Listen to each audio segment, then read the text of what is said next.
Salut tout le monde et bienvenue dans une toute nouvelle vidéo sur la chaîne des rebuts du catch pour le calendrier de l'Avent jour 3. Et oui, on est le 3 décembre, pas pour moi mais bon, vous le savez, j'enregistre en avance, c'est un peu obligé.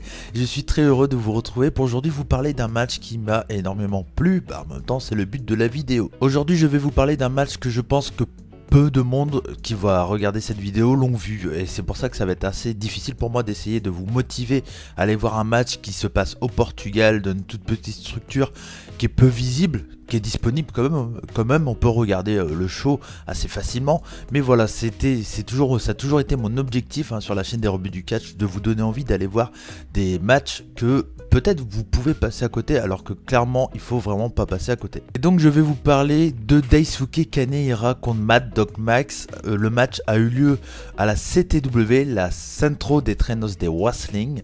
C'était pour le show Shingitai du 22 juin 2019, pour le titre de Light Up. Allez, on passe directement au contexte. Le contexte c'est simple, c'est tout simplement, après plusieurs victoires du côté du Japon, le catcheur anglais Mad Dog Max a eu plusieurs matchs du côté de Light Up.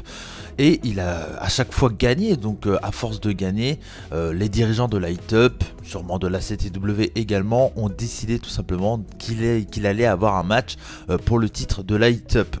Juste pour info, Mad Dog Max est un catcheur anglais malheureusement totalement sous-coté, peu connu, malgré qu'il a une expérience assez monstrueuse, ça fait 19 ans de carrière de catch, ce n'est pas rien tout de même. Et donc comme je vous l'ai dit, après plusieurs matchs du côté du Japon, il a eu l'opportunité d'avoir un match contre Daisuke Kanehira, qui était tout simplement à ce moment-là champion de Light Up depuis 402 jours, ce n'est pas rien.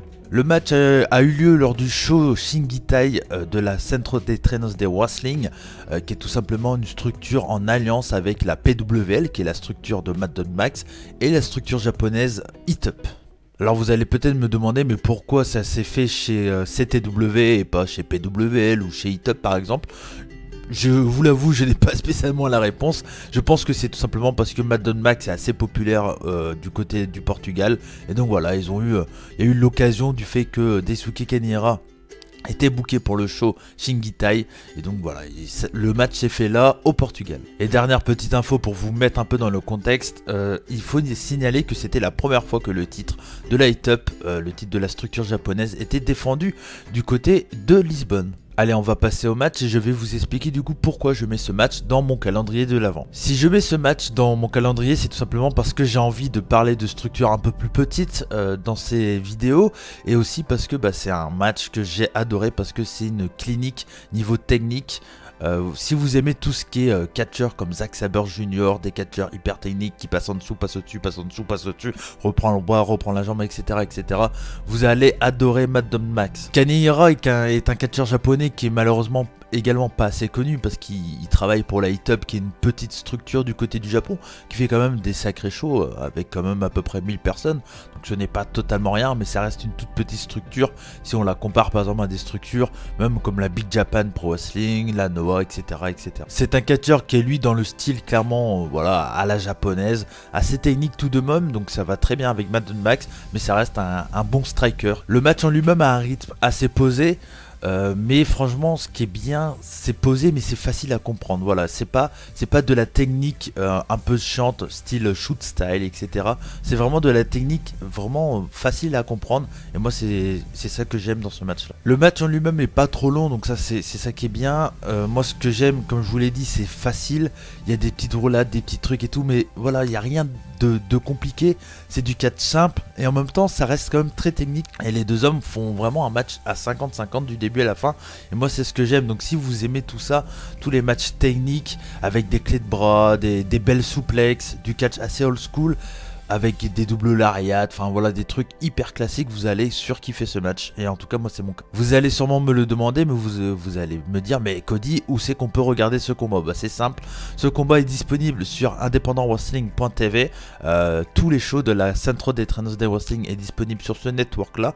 Si vous ne connaissez pas Independent Wrestling TV, c'est tout simplement un gros network où il y a plusieurs structures indépendantes qui est disponible. Et donc vous pourrez retrouver par exemple des shows de la Chikara, de la Beyond Wrestling et également de la CTW.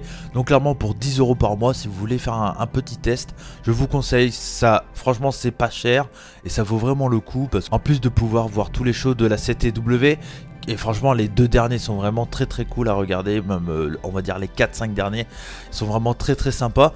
Et en plus de ça, voilà, vous pourrez retrouver des shows de la Chikara et tout, donc c'est toujours bien d'être curieux et de découvrir des nouvelles structures.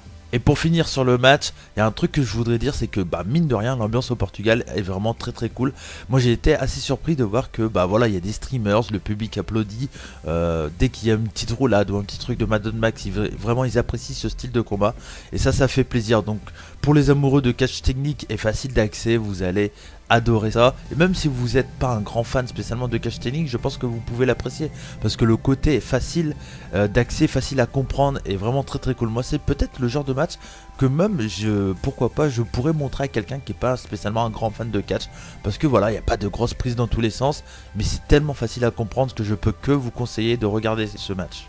Et voilà pour ce calendrier de l'Avent de ce 3 décembre. Voilà, je perds un peu mes mots, je suis un peu fatigué, je bégaye un peu, je m'en excuse malgré les coupes. En tout cas, merci à vous tous de nous avoir suivis pour ce 3e épisode du calendrier de l'Avent. C'était Cody McWhite pour la chaîne des rebuts du catch. Nous, on se retrouve le 5 décembre.